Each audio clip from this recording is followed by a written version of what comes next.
Ein Opfer, mehrere Einschüsse. Der Druck, keine Fehler zu machen, ist groß. Ihr Foto gehört in die Mitte, stimmt das? Mord in der Eastside.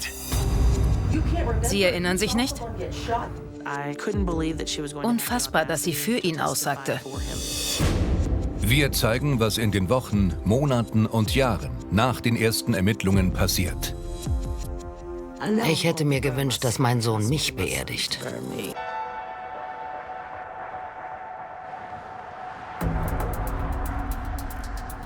Detective Kristen Downs von der Mordkommission in Louisville hat schon in vielen Fällen ermittelt. Die Ermordung von James Allen hat sie jedoch nie losgelassen. Bei dem Fall gab es nur Verlierer. Niemand sollte so sterben müssen. Bei den Nachbarn ist eine Kugel eingeschlagen. Auch Detective Kyle Willett war an der Ermordung im Fall James Allen beteiligt. Er wollte schon gehen, als er kaltblütig erschossen wurde. James Allen, genannt J-Mo, hatte eine einjährige Tochter. Komm, wir machen ein Foto von dir. Na, wessen Cap ist das? Es ist schwer zu fassen, dass er tot ist. Ich kann es einfach nicht glauben.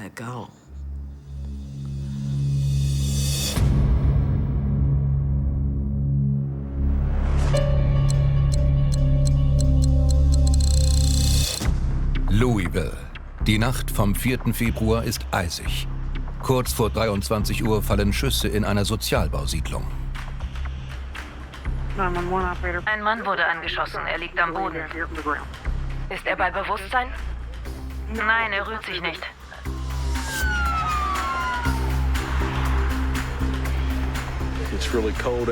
Es ist so kalt, dass das Blut des Opfers auf dem Gehweg gefriert. Und meins in den Adern. Ich wollte gerade schlafen gehen, als Sergeant Thompson anrief. Er sagte, ziehen Sie sich warm an, ein Fall für Sie.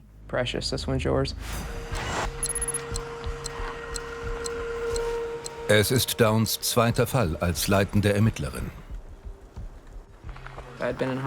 Ich war erst kurz bei der Mordkommission, befragte erstmals den Hauptverdächtigen und war nervös.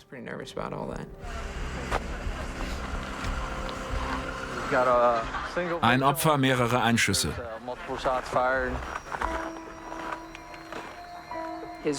In seinem Cap ist ein Einschussloch.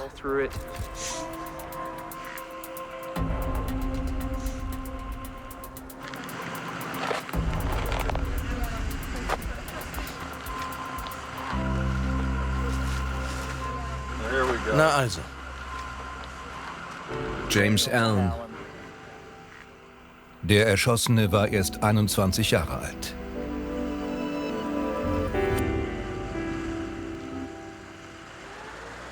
Der Ermittler Scott Russ und der Rechtsmediziner Robert Jones überbringen James' Mutter Wanda Allen die traurige Nachricht. Wir suchen die Familie von James Allen. Ich bin seine Mutter. Darf ich reinkommen? Was ist passiert? Er ist heute Abend auf der 10th Street erschossen worden.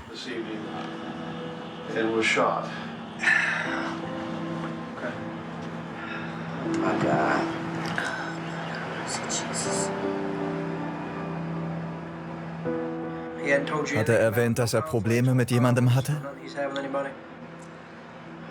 Nein. Mein Beileid. Ich bete für Sie. Danke.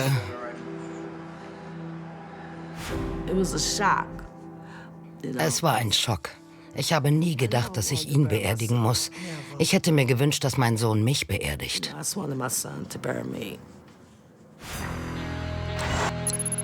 Am Tatort sichern die Detectives die ganze Nacht über Spuren, befragen die Anwohner und versuchen, den Tathergang zu rekonstruieren. 9 Millimeter. Die Spur verläuft von hier nach da drüben. Die Ermittler haben mehrere Patronenhülsen vor einem Gebäude entdeckt. Jemand muss den Jungen vom Haus aus verfolgt haben. Ich gehe rein.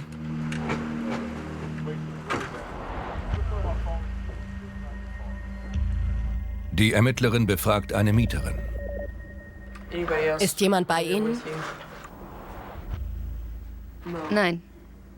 Kannten Sie ihn? JMO. Sie kannte James und wir fanden Patronenhülsen vor dem Haus. Das ließ auf einen Zusammenhang schließen. James Allen war der Ex-Freund der Frau. Etwas früher am Abend hatten sie gestritten. Ich habe die Tür zugeknallt. Auf der obersten Treppenstufe hörte ich es knallen. Die Ex-Freundin sieht aus dem Fenster und sieht Allen auf dem Weg liegen. Kristen Downs spürt, dass mehr dahinter steckt. Sie fragt nach, ob noch jemand in der Wohnung lebt. Fred. Wo ist der gerade? Weiß ich nicht. Und sein Nachname? Smith, glaube ich, oder Davis.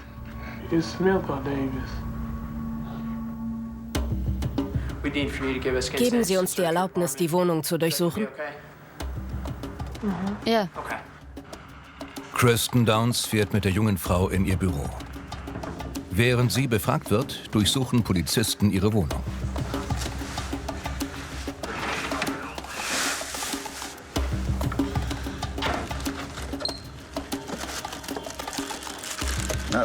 Ein Magazin.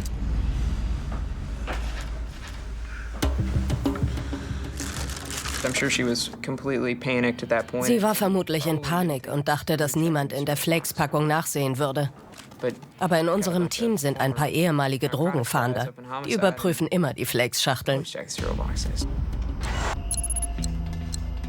Im Büro der Mordkommission versucht Detective Downs, ihr weitere Informationen zu entlocken. Es ist ihre Chance, sich zu beweisen. Da es mein erster eigener Fall war, stand ich ziemlich unter Druck. Aber letztendlich habe ich einfach versucht, vernünftig mit ihr zu reden, so wie es jeder tun würde. James stand an der Tür und sie stritten sich. Er wollte reinkommen. Ich ging rauf. Allen sei wütend gewesen, weil sie wegen Fred Schluss mit ihm gemacht hatte. Wir konnten bestätigen, dass sein Nachname Davis war. Es lag auch ein Foto von ihm vor. Das ist Fred Davis. Der 18-Jährige ist wegen kleinerer Vergehen Polizei bekannt. Und das ist James Allen, das Opfer.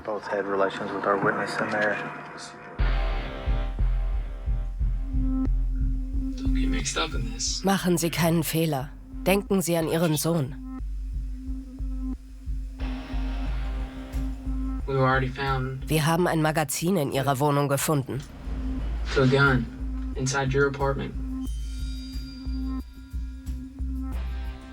Was, wenn die Kugeln übereinstimmen? Was passiert dann mit Ihnen und Ihrem Sohn? Ich wäre verdächtig.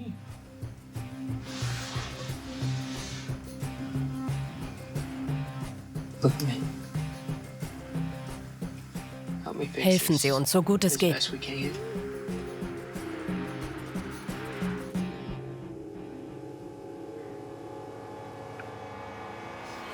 Ich weiß nicht, wer es war. Ich habe versucht, über Ihren Sohn an Sie ranzukommen. Wenn sie uns ihm zuliebe nicht half, hatte ich keine Chance. Ich komme so nicht weiter. Versucht ihr es mal. Ich mache das. Sergeant Danny Butler übernimmt das Verhör. Wer ist das? James. Und das? Fred.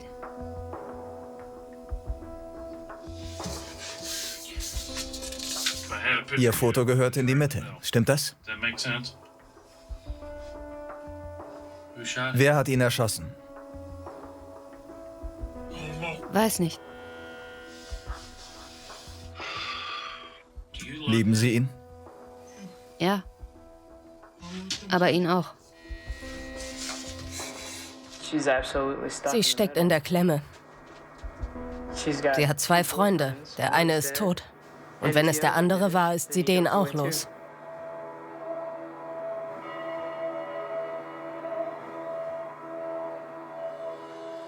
Die Ermittler brauchen einen neuen Ansatz. Sie kontaktieren die Mutter der Frau. Vielleicht kann sie ihre Tochter dazu bewegen, dass sie etwas preisgibt. Wäre es okay für Sie, mit ihr zu sprechen? Okay.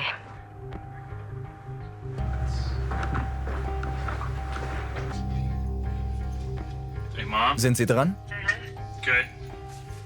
Fertig? Hör zu. Ja. Du musst ihnen alles sagen. Er hat auch ein Recht auf seinen Seelenfrieden. Jeder verdient es zu leben. Ja.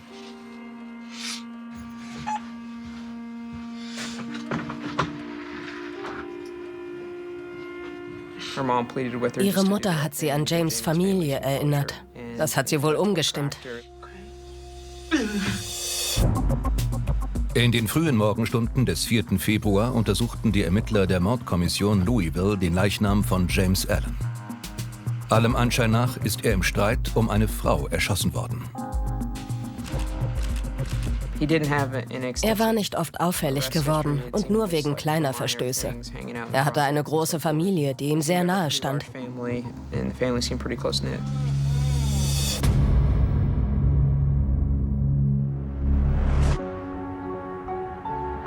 James Allen ist in Louisville aufgewachsen. Er war mein Seelenverwandter. Ich wollte, dass er nie auszieht. James war Wanda Allens 6. Kind. Er war offen, aufgeschlossen und ehrlich. Ein freundlicher Junge eben.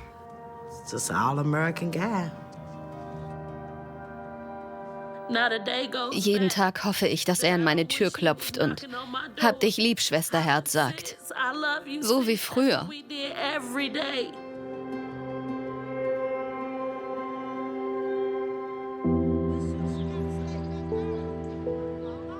James' Tochter Jariah war erst 1 Jahr alt, als ihr Vater gestorben ist.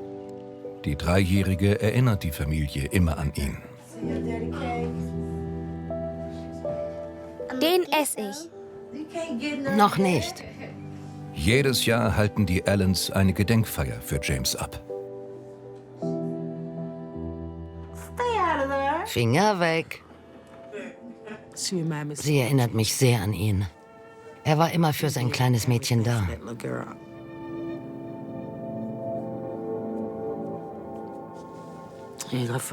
Von seiner Geburt bis zu seinem Tod war mein Sohn mein Ein und Alles.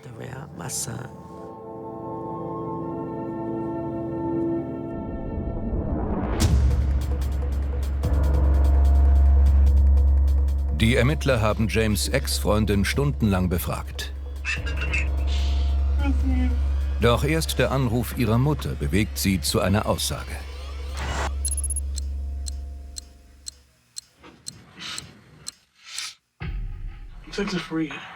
Ich habe Fred eine SMS geschickt, dass James da ist und ich Angst habe. Bitte komm. Sie sei allein zu Hause gewesen und James habe an die Tür gehämmert. Deshalb habe sie Fred gebeten, vorbeizukommen. Haben Sie den Streit der beiden gehört?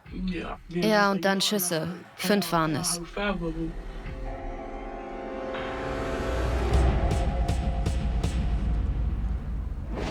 Als ich durch die Jalousie geschaut habe, sah ich eine Pistole. Allen habe am Boden gelegen, während Fred Davis mit der Waffe in der Hand über ihm stand. Davis schießt 2 weitere Male. Ich wäre am liebsten rausgelaufen und hätte ihn in den Arm genommen. Ich wollte nicht, dass es so kommt.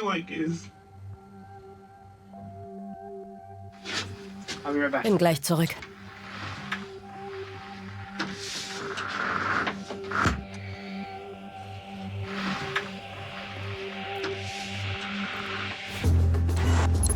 Der 18-jährige Fred Davis ist dringend tatverdächtig. Im Morgengrauen suchen Detective Kyle Willett und sein Team ihn bei seiner Mutter.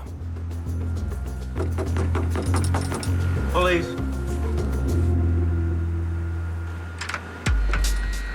Ma'am, how are you doing? Ist Ihr Sohn da? Fred liegt in seinem Bett und schläft. Sie wissen, warum wir hier sind? Nein.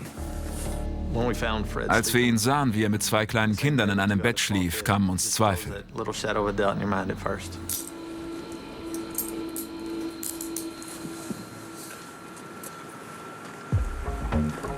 Mord in der Eastside.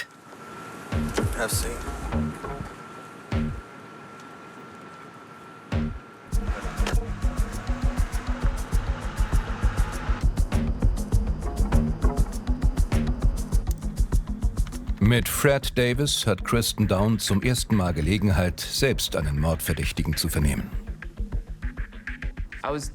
Ich war nervös. Ich wollte mir und den Kollegen beweisen, dass ich es drauf habe.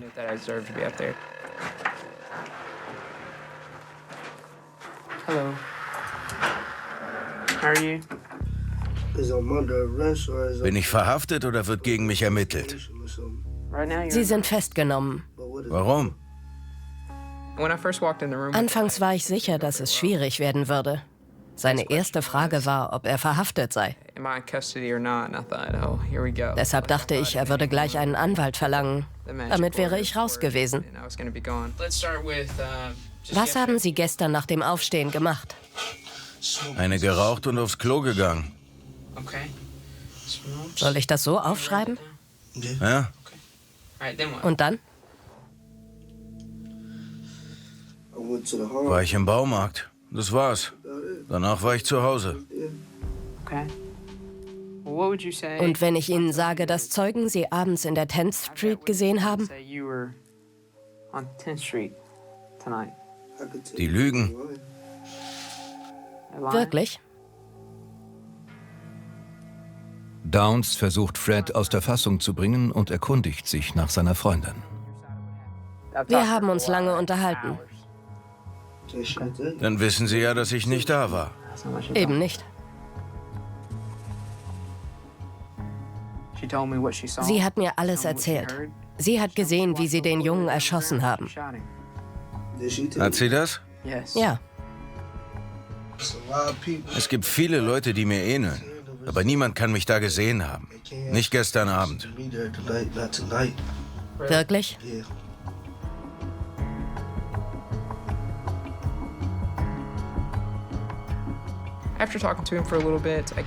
Nach einer Weile habe ich eine Pause eingelegt. Er sollte ins Grübeln kommen und sich fragen, wie viel wir wussten.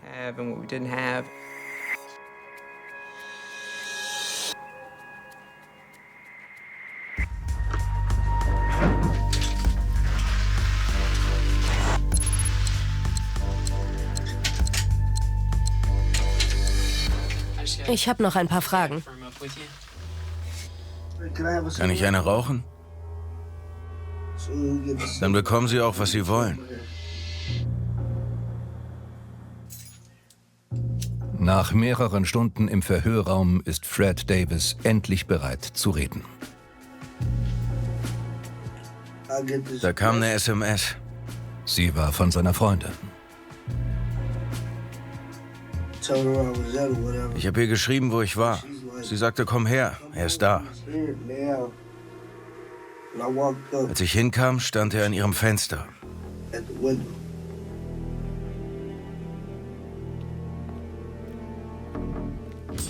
Dann fiel er hin. Warum? Er rutschte aus und ich habe geschossen. Wie oft haben Sie geschossen?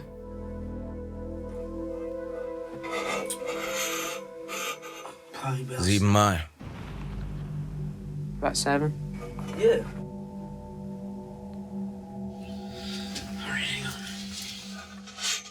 From everything we've got right now, Wir haben genug Aussagen und Beweise für eine Mordanklage. we're gonna charge him with murder. Innerhalb von wenigen Stunden hat Detective Downs ihren ersten Mordfall gelöst. Es war toll. So ein schneller Erfolg.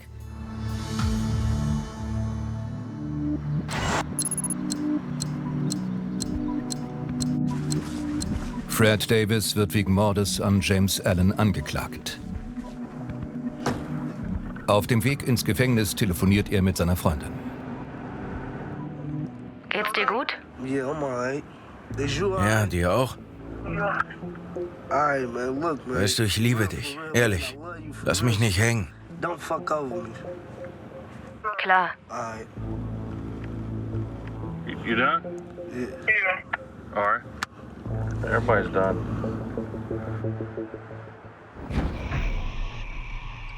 Die Ermittler übergeben den Fall an die Staatsanwältin Erin White. Sie hat viel Erfahrung als Vertreterin der Anklage. Er hat keine Spur von Reue gezeigt, sondern noch rumgewitzelt. Unglaublich. Er rutschte aus und ich habe geschossen. Ich war erschüttert, dass der Junge so gefühllos war.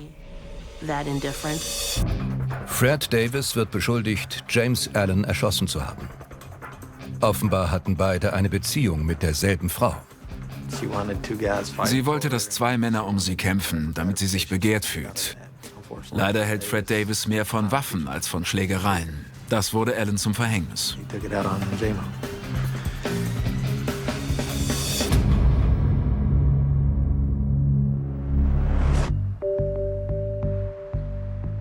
Die Staatsanwältin Erin White stützt sich auf zahlreiche Beweise gegen Fred Davis. Ich gehe die Textnachrichten noch einmal durch. Sein Geständnis. Er rutschte aus und ich habe geschossen. Beweisstücke vom Tatort. Ein Magazin. Und eine Augenzeugin. Ich wollte nicht, dass es so kommt. Der Fall scheint eindeutig. Er hat James Allen erschossen, ohne dass er provoziert oder bedroht worden wäre. Natürlich hat er ein Recht auf einen fairen Prozess. Das sollte für die Geschworenen aber nichts an der Sachlage ändern. Bei einer Verurteilung droht ihm eine Haftstrafe von mindestens 20 Jahren. Seine Pflichtverteidigerin Ashley Edwards will Lücken in der Beweisführung aufzeigen. So ist die Mordwaffe nie gefunden worden. Zwischen dem Mord und seiner Verhaftung am Morgen hat er sich verschwinden lassen. Das Fehlen der Tatwaffe war gravierend. Sie wäre der wichtigste Beweis. Davis' Anwältin vertritt den Standpunkt, dass er nur schoss, um seine Freundin zu schützen. Es war gut möglich, dass sie die Geschworenen überzeugen würde. Wenn Davis sich oder die Frau in Gefahr wähnte, würde er nur wegen Notwehr verurteilt. Trotz allem sind die Ankläger in der stärkeren Position. Bis sie kurz vor dem Prozessauftakt einen herben Rückschlag erleiden. Die Ex-Freundin des Opfers ist abgetaucht. Nur sie konnte bezeugen, dass Davis Allen erschossen hatte. Ich hörte 5 Schüsse. Letztlich machen die Ermittler sie ausfindig. Aber sie können ihr die gerichtliche Anordnung nicht persönlich zustellen, wie es in den USA Pflicht ist. Wenn die Frau nicht vor Gericht erscheint, darf auch das Video ihrer Aussage nicht gezeigt werden. Damit hat sich die Lage zu Ungunsten der Staatsanwaltschaft verschoben.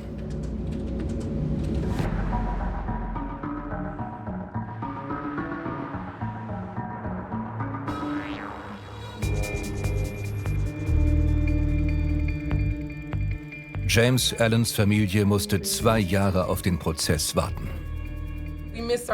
Wir vermissen unseren Neffen sehr. Das Verfahren reißt alte Wunden wieder auf.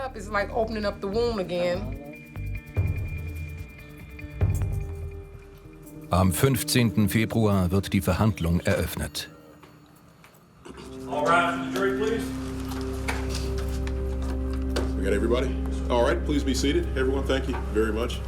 Als erstes ruft die Staatsanwältin die Mordermittler in den Zeugenstand. Sergeant Thompson, good afternoon. Good afternoon, sir.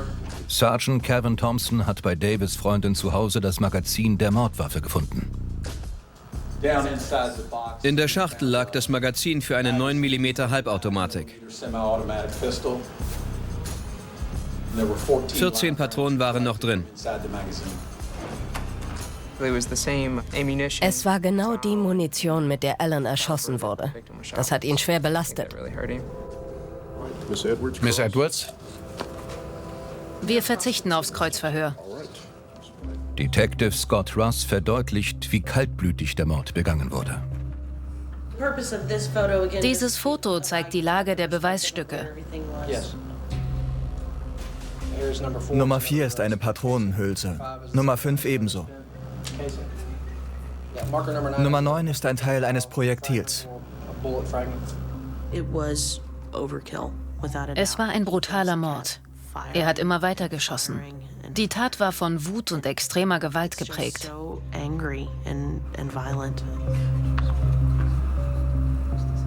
Detective Russ, good afternoon. Good afternoon. Die Strafverteidigerin Ashley Edwards konzentriert sich auf das Fehlen von Augenzeugen. Sie fanden keinen Nachbarn, der das Geschehen beobachtet hatte. 2 Personen hatten die Schüsse gehört. Aber nichts gesehen. Richtig. Thank you, Miss Edwards.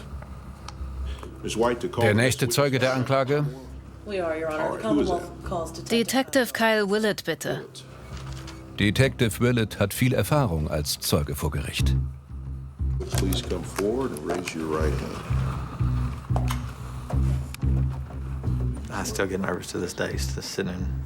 Ich bin heute noch nervös, wenn ich den Geschworenen gegenüber sitze. Es ist eine große Verantwortung, das Opfer und den Fall zu vertreten. Sie haben den Verdächtigen aufgesucht und festgenommen. Wie lief das ab?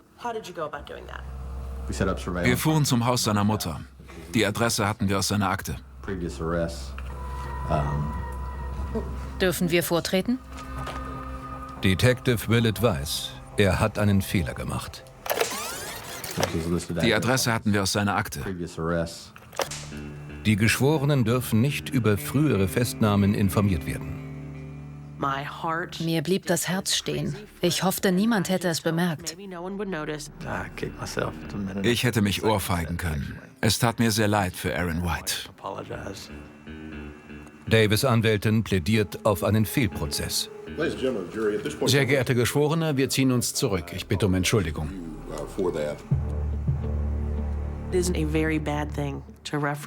Es war ein großer Fehler des Detectives, dass er die frühere Verhaftung erwähnt hatte. Es gab eine lange Pause, in der wir debattierten.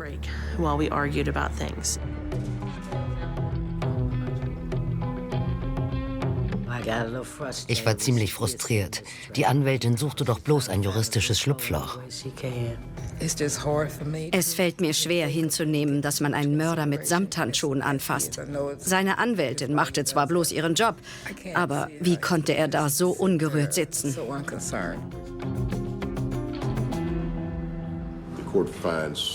Es ergeht folgender Beschluss. Mr. Davis hat zugegeben, wegen Verkehrsverstößen verhaftet worden zu sein. Ich lehne den Antrag auf ein Fehlverfahren ab. Die Ankläger haben noch einmal Glück gehabt. Fred Davis selbst hat seine frühere Verhaftung zugegeben. Wurden Sie schon mal verhaftet? Weswegen? Zu schnell gefahren. Hätte er das nicht ausgesagt, wäre es zu einem Fehlverfahren gekommen. Es war eine Zitterpartie. Fahren Sie mit der Zeugenbefragung fort? Ja, Euer Ehren. Mr. Willett, Sie stehen noch unter Eid. Die Anklägerin befragt Detective Willett zu Davis' Verhalten bei seiner Verhaftung. Was hat der Angeklagte gesagt, als Sie ihn abführten? Als er rauskam, rief er Mord in der Eastside. Hatten Sie ihn denn etwas gefragt? Nein. Das war seine erste Reaktion. Nicht, ich war es nicht oder ich musste meine Freundin retten. Es war auffällig. Es ist der 4. Verhandlungstag. Fred Davis droht eine lebenslange Haftstrafe. Für die Anklage sagt nun die leitende Ermittlerin Kristen Downs aus. Es war mein erster eigener Fall. Ich war nervös.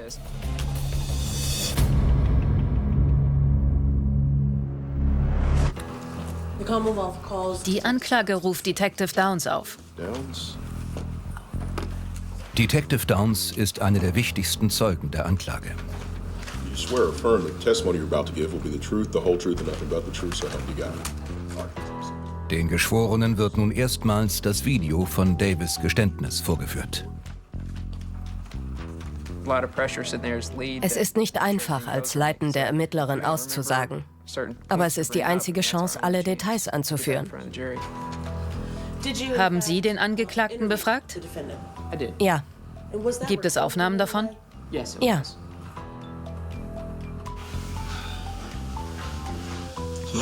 Als ich hinkam, stand er an ihrem Fenster. Ich fragte, wen suchst du? Dann fiel er zu Boden. Wie oft haben Sie geschossen? 7 Mal.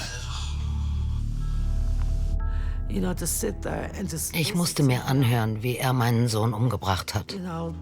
Es war schrecklich. So viele Kugeln. Es war schwer zu ertragen. Sie haben auch über andere Dinge gesprochen, zum Beispiel die Textnachrichten von seiner Freundin am Tag der Tat. Ja. Konnten Sie das Gespräch rekonstruieren? Ja. Fred Davis' Freundin ist die Ex-Geliebte von James Allen. Sie alarmierte Davis, als Allen bei ihr auftauchte.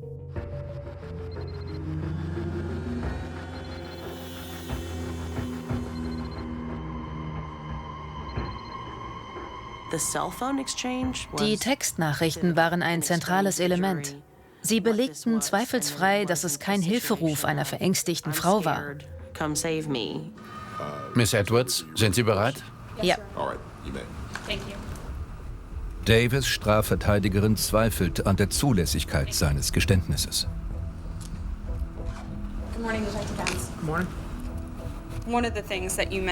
Sie haben Ihre Verhörstrategie beschrieben. Dazu gehört es, dass Sie die Verdächtigen anlügen, um Informationen zu bekommen. Das ist erlaubt, sofern es die Ermittlungen vorantreibt. Sie sagten ihm, sein Geisteszustand würde berücksichtigt. Das stimmt. Sie warfen die Frage auf, welcher Mann seine Freundin nicht beschützen würde. Ja.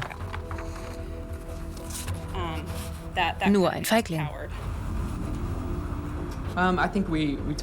Es ging eher darum, was es über jemanden aussagt, der seine Freundin nicht beschützt. Keine weiteren Fragen. Detective Downs ist die letzte Zeugin der Anklage gewesen. Miss Edwards, Ihr Zeuge. Die erste Zeugin der Verteidigung überrascht alle im Gerichtssaal. Es ist Davis' Freundin, die von der Anklage vergeblich vorgeladen wurde. Ich fasste es nicht, dass sie für ihn aussagen wollte. Das konnte nur bedeuten, dass sie lügen würde. Die Strafverteidigerin fragt nach einem Vorfall 2 Tage vor dem Mord. Die Ex-Freundin hatte Allen bei der Polizei angezeigt.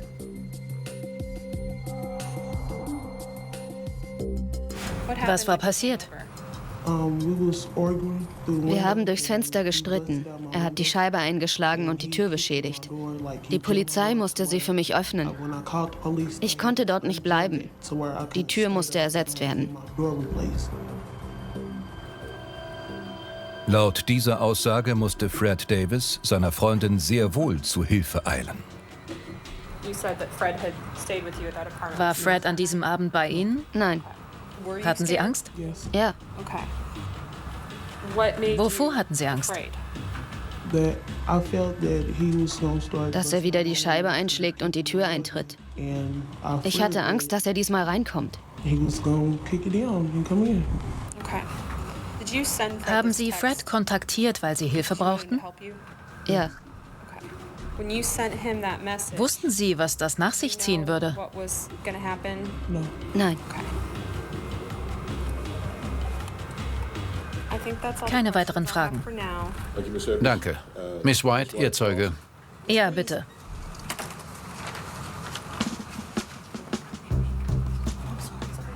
Im Kreuzverhör weckt die Anklage Zweifel an der Glaubwürdigkeit der Zeugin. Erinnern Sie sich an den Vorfall? Wie er das Fenster einschlug? Seine Ermordung. Erinnern Sie sich? Nein. Sie wissen nichts mehr davon? Nein. Sie war dreist genug zu behaupten, dass sie sich an nichts erinnert. Ich wurde langsam sauer. Wie er erschossen wurde? Nein. Sie sahen nicht, wie Fred ihn erschossen hat? Nein. Sagten Sie das nicht in Ihrer Aussage? Ich kann mich nicht erinnern. Die Aussage ist schon sehr lange her. 2 Jahre und Sie wissen nicht mehr, ob Sie einen Mord sahen? Nein. Wie jemand in den Kopf geschossen wurde? Sie ist Zeugin des Mordes geworden. Dass sie dreist behauptete, sich nicht zu erinnern, erschütterte mich. Und es regte mich auf. Wissen Sie auch nicht mehr, dass Mr. Davis Ihnen nach dem Mord von dem Magazin erzählte? Nein. Und dass Sie es in einer Flakes-Schachtel vor der Polizei versteckten? Nein. Aber Sie wissen noch, dass Alan James 2 Tage zuvor Ihre Tür eintrat? Ja. Keine weiteren Fragen. Sie wusste, dass James den Tod nicht verdient hatte.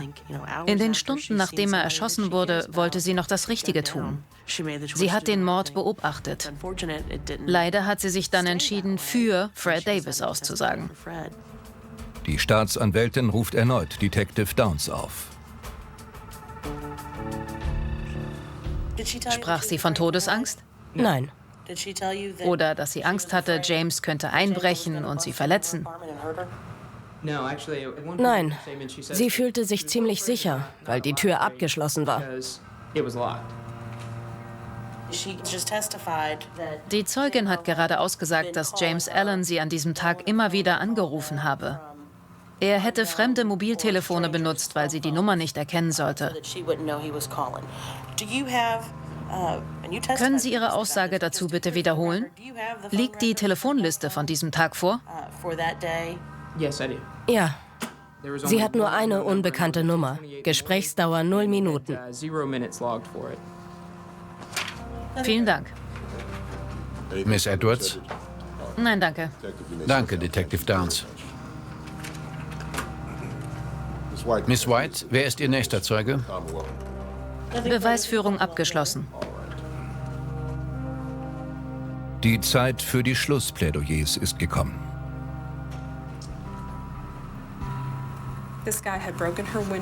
Der Mann hatte ihr Fenster eingeschlagen und die Tür eingetreten.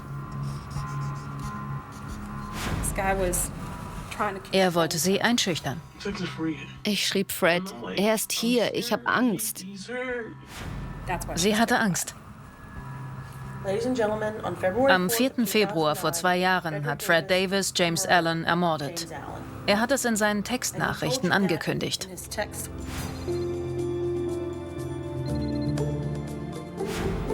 Er schrie es bei der Verhaftung. Mord in der East Side.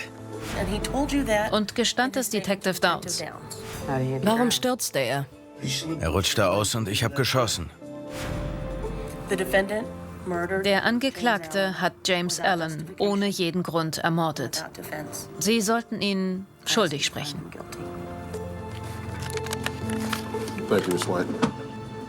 Ob die Geschworenen dieser Forderung nachkommen, wird erst nach ihrer Beratung klar sein. Für James Allens Familie eine weitere Nervenprobe. Ich hoffe, Sie erklären ihn des Mordes für schuldig.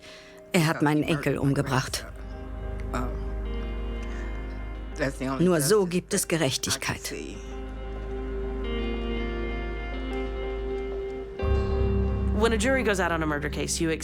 Die Geschworenen beraten meist länger über einen Mordfall. Ein schnelles Urteil ist selten gut. Die Geschworenen brauchen nur eine knappe Stunde für ihre Beratung. Everyone, please be seated. Thank you.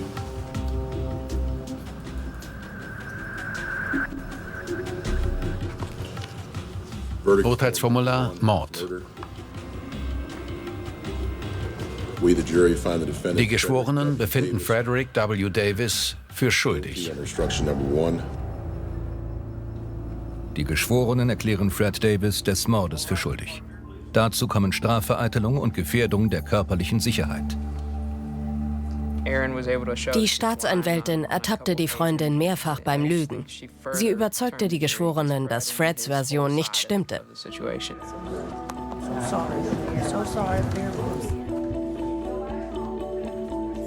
Die Familie von James Allen nimmt das Urteil mit Erleichterung auf. Es ist schön zu wissen, dass ich ihren Glauben an unser Rechtssystem wieder stärken konnte. Ich hoffe, sie finden jetzt etwas Frieden.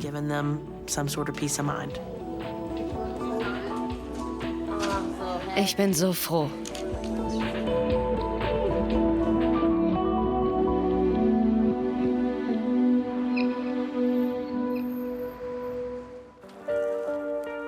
Zwei Jahre nachdem James Allen erschossen wurde, gedenkt die Familie seiner an seinem 24. Geburtstag. Wir treffen uns immer an seinem Ehrentag.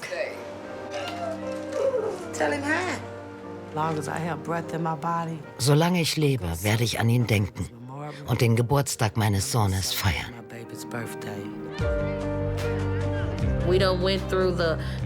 Wir haben um ihn geweint und getrauert.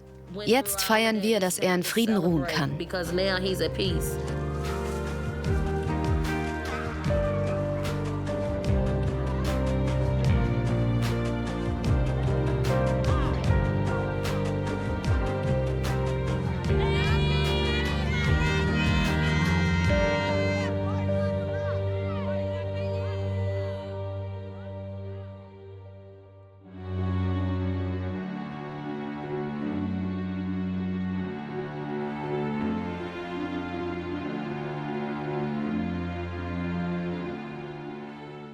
Willkommen zu J&M Gute-Nacht-Geschichten. Heute Abend. Wir werden uns mit noch beunruhigenderem befassen. War Criminal Fall. Aber bevor du einschläfst, bitte nehmt euch einen Moment Zeit, um dieses Video zu liken. Und abonniere den Kanal.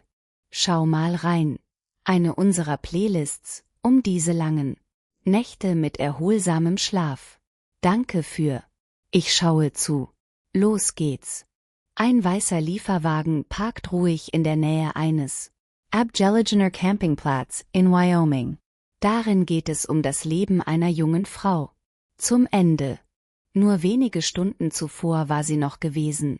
Lächeln für Instagram, beim Posten vor dem Haus. Ein Schmetterlingswandbild. Ihre Bildunterschrift lautete: Über Abenteuer, Freiheit und Verfolgung. Traum. Doch hinter den sorgfältig ausgewählten Fotos und gefilterte Sonnenuntergänge irgendetwas war. Sich auflösend. 2 Tage später wäre ihr Verlobter allein per Anhalter unterwegs. 3 Tage später seltsame SMS würde von ihrem Handy gesendet werden. Innerhalb weniger Wochen würde die ganze Welt. Ich stelle nur eine Frage: Wo ist Gabby? Dies ist die Geschichte des Fun-Lebens, viral. Ruhm, Warnsignale, die der Polizei aufgefallen sind. Körperkamera und eine Tragödie, die Millionen Menschen betrifft. Ich habe das Geschehen in Echtzeit verfolgt. Gabriel Patito, allen bekannt als Gabby, wurde am 19. März 1999 geboren in Blue Point, New York. Sie war künstlerisch begabt, kreativ, hingezogen zu Yoga, Natur und Sie dokumentiert ihr Leben online. Freunde beschrieben sie als freundlich, energiegeladen und entschlossen aufzubauen. Etwas Sinnvolles. Sie lernte Brian Christopher Laundrie kennen. Highschool. Die beiden trafen sich 2019 wieder und begannen im März eine ernsthafte Beziehung. In jenem Jahr. Schon bald zog Gabby nach North Florida, um bei Brian zu wohnen. Und seine Eltern. Sie arbeiteten zusammen in einer öffentlichen Einrichtung. Lebensmittelwirtschaft. Sie als Apotheke, Techniker, Schlüssel im Lebensmittelgeschäft, Abteilung. Als die Pandemie ausbrach, sie kündigten ihre Jobs. Und da begann der Traum Gestalt anzunehmen. Form. Vanlife, Minimalismus, Freiheit, ein. Die Reise quer durchs Land wurde festgehalten auf YouTube und Instagram. Im Dezember 2020 kaufte Gabby einen weißen 2012 Ford Transit Connect Transporter und hatte ihn umgebaut zu einem kleinen Wohnmobil. Sie arbeitete 50 Stunden pro Woche bei Taco Bell und anderen Jobs, um Geld für die Reise zu sparen. Am 1. Juli. Am 2. Juni 2021 verließen sie New York für was? Es sollte eine 4-monatige Reise werden. In ganz Amerika. Monument Rocks, Great Sand Dunes, Zion, Bryce Canyon und Canyonlands. Die sozialen Medien zeichneten ein Bild des Glücks. Doch abseits der Kameras sah es nicht so aus. So perfekt sie auch aussahen. 12. August 2021. Moab, Utah. Ein Anrufer meldet, etwas gesehen zu haben. Ein Mann schlug eine Frau vor dem Moonflower Jermaine Scaffs Genossenskaft. Die Polizei lokalisiert den Lieferwagen in der Nähe von Arch S. Nationalpark und anhalten. Carrossery. Kameraaufnahmen zeigen, wie Gabby weint. Unkontrollierbar auf dem Beifahrersitz. Sie teilt den Beamten mit, dass sie an einer Zwangsstörung leidet. Sie ist gestresst, sie versucht. Sie baut ihren Blog und Brian nicht. Ich glaube an sie. Sie entschuldigt sich. Wiederholt. Die Beamten bemerken Spuren an ihrem Gesicht und Arm. Auf Nachfrage sagt sie, Brian habe sie gepackt. Brian sagte ihr ins Gesicht, sie solle den Mund halten. Sie sagte der Polizei, sie sei die Angreiferin gewesen. Er versuchte lediglich, sie zu beruhigen. Keiner der beiden will Anzeige erstatten. Die Polizei stuft es als psychische Erkrankung ein. Krise, nicht häusliche Gewalt. Das Paar wird für die Nacht getrennt. Brian geht in ein Motel. Gabby bleibt im Fun. Am nächsten Morgen treffen sie sich wieder und setzen sie die Reise fort. Im Nachhinein würden viele darauf hinweisen. Einen Moment lang wie ein blinkendes rotes Warnschild. AM 17. August fliegt Brian von Salt Lake City AUS. Von Lake City nach Florida, Gabby zurücklassend. Allein in Utah. Er kehrt Tage später zurück. Am 25. August spricht Gabby mit ihrer Mutter. Zum letzten Mal. Sie sagt, sie seien Richtung Grand Teton und Yellowstone National Parks. Dasselby. An diesem Tag erscheint ihr letzter Instagram-Post. 27. August. Zeugen berichten später. Ich sah das Paar streiten. Restaurant in Jackson Hole, Wyoming. Brian verhält sich angeblich aggressiv gegenüber Mitarbeiter. Gabby kehrt weinend ins Haus zurück und er entschuldigte sich für sein Verhalten. Überwachungskameras filmten sie in einem Whole Foods Supermarkt. Später am Nachmittag. Um 14:56 Uhr. Ihr Lieferwagen fährt Richtung Norden nach Bridger, Teton National Wald. Dies ist der letzte. Bestätigte Aufnahmen zeigen Gabby lebend. An diesem Abend wurden Aufnahmen der Dashcam von andere Reisende filmen einen weißen Lieferwagen. In der Nähe von Spread Creek geparkt. Verstrud. Campingplatz. Tage später eine SMS. Auf Gabbys Handy steht, kein Netz in Yosemite. Ihre Mutter glaubt es nicht. Wurde von ihr verfasst. Am 1. September. Ryan Laundrie fährt den Lieferwagen allein zurück. Zum Haus seiner Eltern in Florida. Gabby ist nicht bei ihm und er weigert sich. Erkläre, warum. Am 11. September reicht Gabbys Mutter Klage ein. Vermisstenanzig. 4 Tage später. Brian wird als Verdächtiger bezeichnet. Er spricht nicht. Seine Eltern engagieren einen Anwalt und schweigen. Dann weiter. Am 17. September ist Brian selbst als vermisst gemeldet. Nun sind es 2. Geheimnis. Am 19. September wurden menschliche Überreste gefunden. Gefunden in Wyomings Bridger-Teton National Wald. Die Autopsie bestätigt, was viele befürchtet hatten. Gabby Petito war getötet durch stumpfe Gewalteinwirkung auf die Kopf- und Halswürgegriffe sowie manuelle Strangulation. Ihr Tod wird als Mord eingestuft.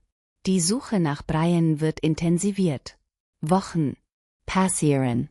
Am 20. Oktober wurden dann Skelettreste gefunden. Werden in Florida entdeckt. Die zahnärztlichen Unterlagen bestätigten, dass sie zu gehören. Brian Laundrie. Er starb an einer selbst zugefügte Schusswunde. In der Nähe seines. Übrig geblieben ist ein Notizbuch. Darin gesteht er. Bis zur Tötung von Gabby. Im Januar 2022 gab das FBI bekannt, dass der Fall ist offiziell abgeschlossen. Der Fall beherrschte nicht nur die Schlagzeilen. Es dominierte die sozialen Medien. TikTok-Nutzer. Dashcam-Aufnahmen analysiert. Internet. Die Ermittler erstellten Zeitleisten. Corporate-Camera-Aufnahmen. Die Videos wurden Bild für Bild analysiert. Millionen sahen live zu, wie der vermissten Fall wurde online aufgedeckt.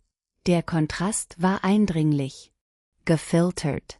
Instagram-Posts über Liebe und Abenteuer. Und die Realität von Kontrolle, Konflikt und eskalierende Gewalt. Gabbys Geschichte löst landesweite Empörung aus. Gespräche über häusliche Gewalt, Zwangskontrolle und wie Warnzeichen kann missverstanden oder verharmlost werden. Warf auch schwierige Fragen auf. Könnte der Mob-Vorfall wurde behandelt anders? Wurden welche übersehen? Möglichkeiten zum Eingreifen? Und wie viele? Andere Opfer haben dieses Niveau nie erreicht. Aufmerksamkeit. Gabby Petito war 22 Jahre alt. Sie liebte Kunst, Yoga, Reisen und sie dokumentiert die Schönheit der Welt. Das Leben wurde zur globalen Schlagzeile. Doch bevor sie ein Fall wurde, war sie eine Tochter, Schwester, Freundin. Wenn du oder jemand, den sie kennen, erlebt. Häusliche Gewalt, Ressourcen sind verfügbar. Du bist nicht allein. Philadelphia, January 1987. Eine Frau rennt barfuß durch die eisige Nacht. Sie hämmert auf die Tür einer Fremden, als die Polizei eintrifft. Erzählt ihnen eine so schreckliche Geschichte, dass das klingt unmöglich. Sie sagt, sie sei in einem Gefängnis gefangen gehalten worden. Keller, dass andere Frauen immer noch. Dort unten, der Mann, der eingesperrt war. Er glaubt, er sei von Gott auserwählt. Stunden später betreten Beamte ein Reihenhaus am North Marshall Street. Drinnen, entdecken sie eines der verstörendsten Tatorte in der Geschichte Philadelphias. Heute Abend beschäftigen wir uns mit dem Fall von Gary Hidnick, ein Mann, der einen Albtraum erschaffen hat. Unter seinem eigenen Haus. Gary Hidnick wurde 1943 geboren in Cleveland, Ohio. Seine Kindheit war gekennzeichnet durch Instabilität. Berichten zufolge hatte er mit psychischen Problemen zu kämpfen. Gesundheitliche Probleme von klein auf. Nach seinem Eintritt in die Armee wurde er entlassen aufgrund zu psychiatrischen Problemen. Im Laufe der Zeit entwickelte Hidnick Wahnvorstellungen. Religios Überzeugungen. In den 1970er Jahren gründete er das, was er nannte, die Vereinigte Kirche der Dienste von Gott. Es gelang ihm, Anhänger zu gewinnen. Er sogar, durch erhebliche Einsparungen, Investitionen. Äußerlich wirkte er exzentrisch, aber functional. Er besaß Immobilien. Er bezog Behindertenrente. Er stellte sich als tief religiös dar. Doch hinter dieser Fassade verbergen sich Kontrolle und die Besessenheit nahm zu. Vor den Morden hatte Hitnick eine Vorgeschichte. Beunruhigendes Verhalten. 1978 wurde er wegen Entführung verurteilt. Und Körperverletzung, nachdem er eine Frau in ein Versteck gelockt hatte. Sein Keller. Er saß im Gefängnis. Nach seiner Freilassung kehrte er jedoch zurück nach. Dasselbe Haus, derselbe Keller, gleiche Umgebung. Nachbarn beschrieben ihn als seltsam, aber meist ruhig. Kaum jemand konnte sich vorstellen, was sich bald darauf ereignen würde. Unter ihren Füßen. Ende 1986. Hitnick begann in Philadelphia. Die meisten waren gefährdet. Einige. Sie hatten mit psychischen Erkrankungen zu kämpfen. Einige waren. Sie erlebten Obdachlosigkeit. Er lockte sie an, mit dem Versprechen auf Schutz oder Hilfe. Stattdessen sperrte er sie ein. In seinem Keller. Er fesselte sie. Sie kontrollierten ihr Essen. Er manipulierte sie psychologisch. Er glaubte, er erschaffe etwas. Verdreht, eine Familie unter seiner Herrschaft. Über mehrere Monate hinweg hielt er mehrere Frauen in Gefangenschaft. 2 von ihnen nicht. Ubralban. Das Leid in diesem Haus blieb vor der Außenwelt verborgen, bis eine Frau eine Gelegenheit sah. Am 2.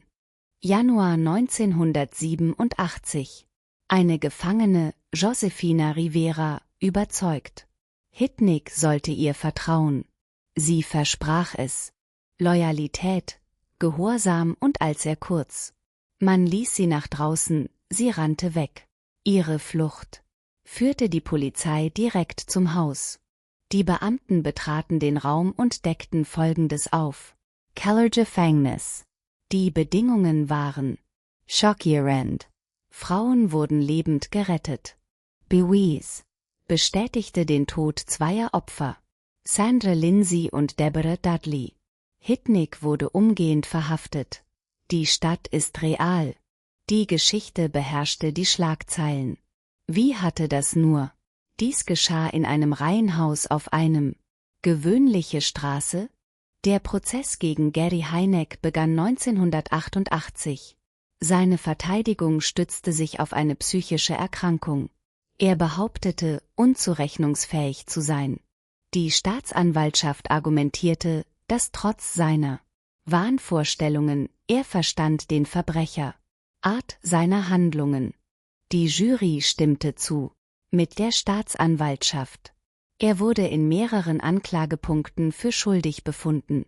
Mord, Entführung und Körperverletzung. Er war zum Tode verurteilt. Im Jahr 1999 wurde Gary Hitnick hingerichtet. Tödliche Injektion, die letzte. Eine Person wurde in Pennsylvania hingerichtet. Der Fall Hitnick wird oft untersucht in Kriminologie und forensische Psychologie. Seine Verbrechen kombiniert mit wahnhafter Religion, Ideologie, extremes Kontrollbedürfnis und calculated manipulation. Im Gegensatz zu impulsiven Mördern schuf Hitnick eine längere Gefangenschaft. Er nutzte psychologische Dominanz ebenso häufig wie körperliche Fesselung. Die Experten debattierten weiterhin über die Rolle von schwere psychische Erkrankung als Ursache seiner Verbrechen. Aber das verursachte Leid war real und absicht. Der Fall Hitnick hat einen bleibenden Eindruck hinterlassen. Über Philadelphia. Es warf Fragen auf. Darüber, wie Warnsignale übersehen werden könnten, die Herausforderungen der Balance mental. Gesundheitsversorgung und öffentliche Sicherheit. Die Verwundbarkeit marginalisierter Gruppen. Einzelpersonen. Die Überlebenden zeigten außergewöhnliche Leistungen. Widerstandsfähigkeit. Ihr Mut, auszusagen. Sicherten die Rechenschaftspflicht und ihre Flucht. Verhinderte weiteren Schaden. Das Reihenhaus in der North Marshall Street steht noch immer. Der Keller hat lange, inzwischen gelöscht, aber der Speicher, Arrest. Harry Hitnick glaubte, er könne die Kontrolle übernehmen. Leben und Tod unter seinem eigenen Haus. Aber eine einzige mutige Tat erschütterte das. Illusion. In einer ruhigen Gegend in Poughkeepsie, New York. In York gab es ein Haus, das die Leute versuchten nicht. Zuerst der Anblick. Zuerst der Geruch. Die Nachbarn beschrieben es als unerträglich. Verdorben, widerlich süß, unmöglich zu. Sie ignorierten es. Sie beschwerten sich. Sie riefen die Stadt, aber man sagte ihnen, es sei wahrscheinlich einfach nur Müll. In diesem Haus lebte ein Mann, der beschrieben wurde. Er war ruhig, schüchtern und höflich. Er lebte mit seinen betagten Eltern. Er vermied Augenkontakt und hielt sich an die Regeln. Sich selbst. Und in seinem Haus, verborgen unter Müllhaufen, innen versiegelt. Container. Es handelte sich um die Leichen von 8 Frauen. Fast 2 Jahre lang waren sie dort. Dies ist die verstörende Geschichte von Kendall. Frankreich. Der Mann, der sein Elternhaus in eine Kammer des Grauens. Kindle France wurde 1971 gegründet. In Poughkeepsie, New York. Für die meisten Menschen ist er Skian Anophalig. Er war groß, über 1,80 Meter und er wog fast 400 Pfund. Er hatte Mühe. Gesellschaftlich. Er wurde oft beschrieben als unbeholfen und zurückgezogen. Er schloss die Highschool ab und ich habe kurzzeitig ein College besucht. Oberflächlich betrachtet gab es keine offensichtlichen Warnzeichen der bevorstehenden Gewalt. Doch hinter den Kulissen war François. Er kämpft mit tiefgreifenden psychischen Problemen. Gestand später gewalttätige Taten. Fantasien. Er empfand Wut gegenüber Frauen, hatte mit Ablehnung zu kämpfen. Und irgendwann im Jahr 1996. Diese Fantasien wurden zur Tat. Im Jahr 1996. Frauen begannen spurlos zu verschwinden. Straßen von Poughkeepsie. Die meisten von ihnen waren schutzbedürftig. Einige kämpften mit Suchtproblemen. Einige waren. Sie gingen einer Arbeit für Erwachsene nach. Manche waren einfach nur der Versuch zu überleben. Aufgrund ihrer Umstände, verschwinden nicht sofort, lösen umfangreiche Untersuchungen aus. Diese Verzögerung würde sich als tödlich erweisen. François sprach Frauen auf der Straße an, Straße und Geld anbieten. Er würde einladen, sie zurück zu seinem Haus. Seine Eltern, die alt und in schlechte Gesundheit, wohnte im Obergeschoss. Der Keller und Teile des Hauses waren vollgestopft mit Müll, alten Behältern und gehortete Gegenstände. Inmitten dieses Chaos erdrosselte Frankreich ihn. Opfer. Es gab kein aufwendiges Ritual, kein dramatische Inszenierung, einfach stille Gewalt. Anschließend versteckte er ihre Leichen in versiegelten Behältern. Mülltonnen unter Decken, unter Müll. Der Geruch nahm fast sofort zu. Die Nachbarn beschwerten sich wiederholt. Der Geruch war unerträglich. Die Behörden waren mehrmals vor Ort. François machte dafür sanitäre Mängel verantwortlich. Er behauptete, es handle sich um ein Sanitärproblem. Er behauptete, es war Müll. Und wegen des Unordnung und Schmutz im Haus. Die Erklärung schien glaubwürdig. Was die Ermittler jedoch nicht erkannten: Das Haus war zu einem Lagerraum geworden. Raum für den Tod. 8 Frauen wurden zwischen 1996 ermordet. Und 1998. Ihre Leichen blieben im Haus. Manche Monate lang, manche fast 2 Jahre. Franz Walk lebte weiterhin dort. Ich esse oben zu Abend und beobachte. Fernsehen, nachts schlafen, all das während. Der Geruch von Verwesung lag in der Luft. Schwer vorstellbar, wie jemand das könnte. Mit solchem Schrecken koexistieren, aber In Frankreich wurde es zur Routine. Im Jahr 1998. Ein Verschwinden schließlich ausgelöst. Ernsthaft Aufmerksamkeit. Eine Frau namens Cynthia Hahn verschwand. Ihre Familie weigerte sich, zu schweigen. Die Polizei begann, mehr Personen zu befragen. Aggressive. Zeugen berichteten, sie hätten gesehen, wie sie in ein Auto stieg. Das Auto eines großen Mannes. François war gewesen. Zuvor von der Polizei angehalten während der Untersuchung. Es gab jedoch nicht genügend Beweise, um dies zu belegen. Dann im September 1998. Die Behörden kehrten mit einem Durchsuchungsbefehl. Was sie fanden, schockierte. Selbst erfahrene Ermittler. Im Haus befanden sich große Plastikteile. Versiegelte Behälter, schwer. Sie legten menschliche Überreste frei. Der Geruch, über den sich die Nachbarn beschwert hatten. Nach jahrelanger Suche hatte ich endlich eine Antwort. Frankreich wurde umgehend verhaftet. Nach seiner Verhaftung Kendall François Gestan. Er gab zu, 8 Menschen getötet zu haben. Frauen. Er beschrieb, wie er sie in seinen Bann zog. Nach Hause, erwürgte sie und gab erschreckend nüchtern Feststellungen. In seinem Anblick war keine dramatische Wut zu erkennen. Ein Geständnis. Keine komplizierte Ideologie. Seine Motive schienen in Wut begründet zu sein. Kontrolle und Groll. Er hatte es auf Frauen abgesehen, von denen er glaubte, dass sie nicht vermisst werden. Frauen, von denen er glaubte, dass die Gesellschaft sie bereits hatte vergessen.